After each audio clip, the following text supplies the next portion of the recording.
Man I'm late for my deliberately flight. made I got my noise during kid the waiting in the renovation. lobby. When John was preparing to change the tire, a thug approached him. As John approached, the thug demanded money. John's wife didn't want to make a scene, but John could tell something wasn't right. Little did they know it was all part of a setup. The thug pulled out a knife and killed John's wife.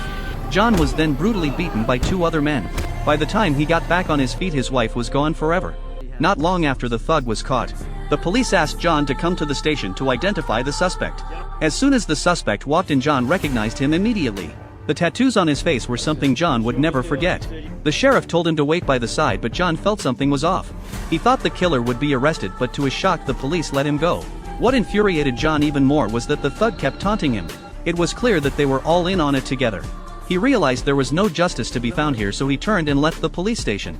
Little did the criminals know they were about to face consequences. Once home, John smashed open a wall and retrieved a box filled with weapons and documents. He then contacted his old friend Danny, with whom he had worked on countless assassination missions. John had stopped all that when he got married. With Danny's help, he gathered information on the thug. It turned out the thug had been let go by the police multiple times, suggesting he had some serious connections.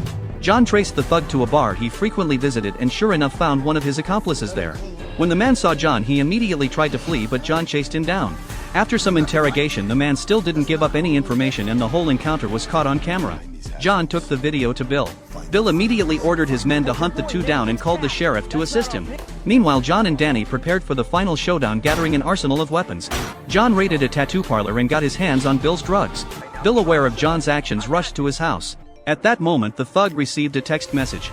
Someone claimed they knew where the thing he was looking for was and asked him to meet at the bar. Little did the thug know John was already waiting for him there. After dealing with the thug, John received a message from his daughter. He and Danny rushed to her location only to find that Bill had taken her hostage. After taking care of the bad guys, the police arrived. John, now holding the sheriff hostage, made his way to the governor's mansion. Once he learned the full truth, John knocked out the sheriff and detonated the car. After taking down the bodyguards, John was ambushed by the governor's men and was shot. In the ensuing fight, John successfully killed his enemies. Although he had avenged his wife, the police were now surrounding him. Amidst the heavy police presence, John was sent to the hospital.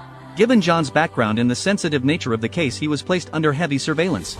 After everyone had left, the sheriff's men entered the room with the intent to kill John and avenge their boss. But Danny, hiding in the shadows, took care of the problem. John then escaped from the hospital, disappearing without a trace.